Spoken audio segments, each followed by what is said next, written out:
So this is perhaps the first slide with quite a bit of information on it, so hopefully everybody can see that. And you've got your handouts anyway, which I hope are legible. So we're thinking about a new product. So are we talking about an increment or a revolution? So I've got the perhaps overused scenario here of vacuum cleaners.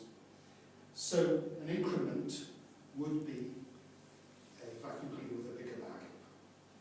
Okay, it's clearly not a revolution. All you've done is you've made the thing a bit bigger. It can hold a bit more. It can hold a bit more dirt, a bit more muck from the floor.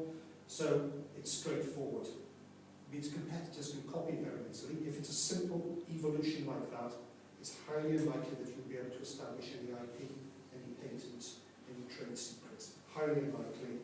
Therefore, there's no reason, and it'll be completely visible in what you've done. So it's highly likely that a competitor can just so-called me to it very easily. Oh yeah, they made a bigger bag, we can do that. It's easy.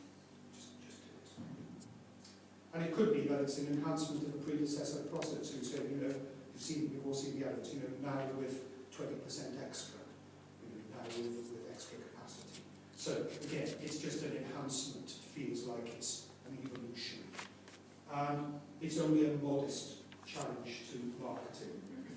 Some of you will be sole traders or one-person businesses. Some of you will have colleagues or staff who you task with different parts of the business. So put your marketing, that might be yourselves, or it might be a colleague who's undertaking marketing for you.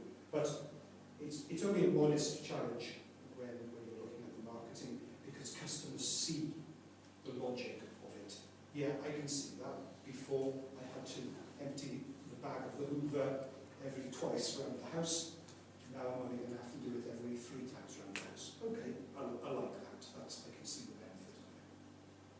So it's not difficult for marketing. There's no leap of faith that you have to take your customers through to help them to see the value of what it is that you're offering.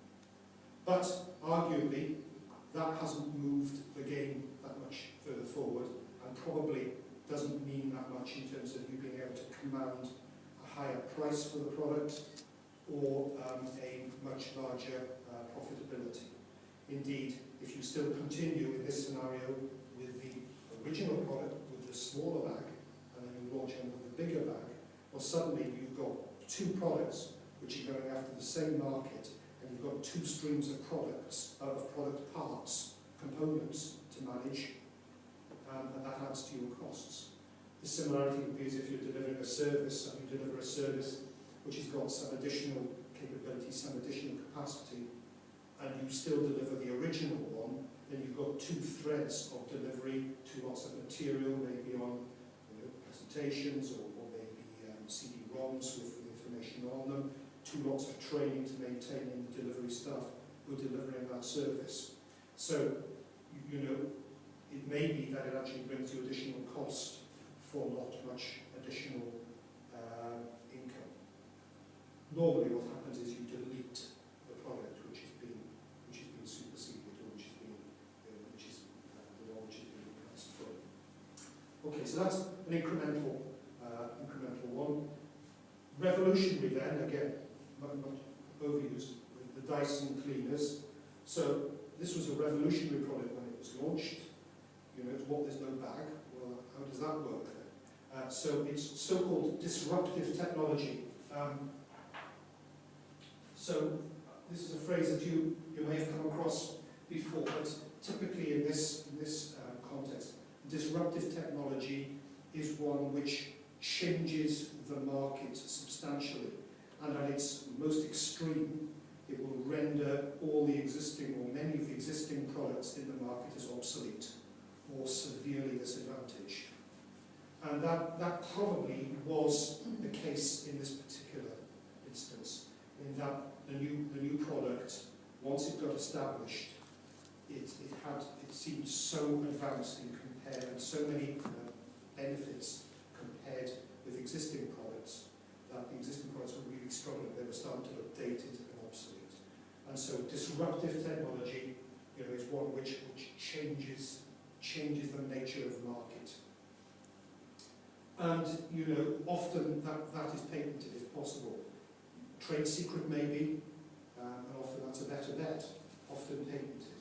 And you may have seen in the news just a few months ago that Dyson were going after Bosch, the large German manufacturer, because there was some question of whether Bosch had effectively undertaken industrial espionage and had got details of one of Dyson's very innovative small high-speed motors that they use for driving these fans and vacuum cleaners via an employee. And Dyson had spent hundreds of millions of dollars and had over 100 research and development staff working on the development of that motor. And it was absolutely vital because it underpinned the benefits and the features of their products. The fact that this was a little light, high-speed motor meant that they could create, for example, in those handheld vacuum cleaners, tremendous suction power in a handheld device, which you know, most handheld devices, they literally couldn't suck the skin off a rice pudding. But those things were much more powerful, and that was down to the IP within that motor.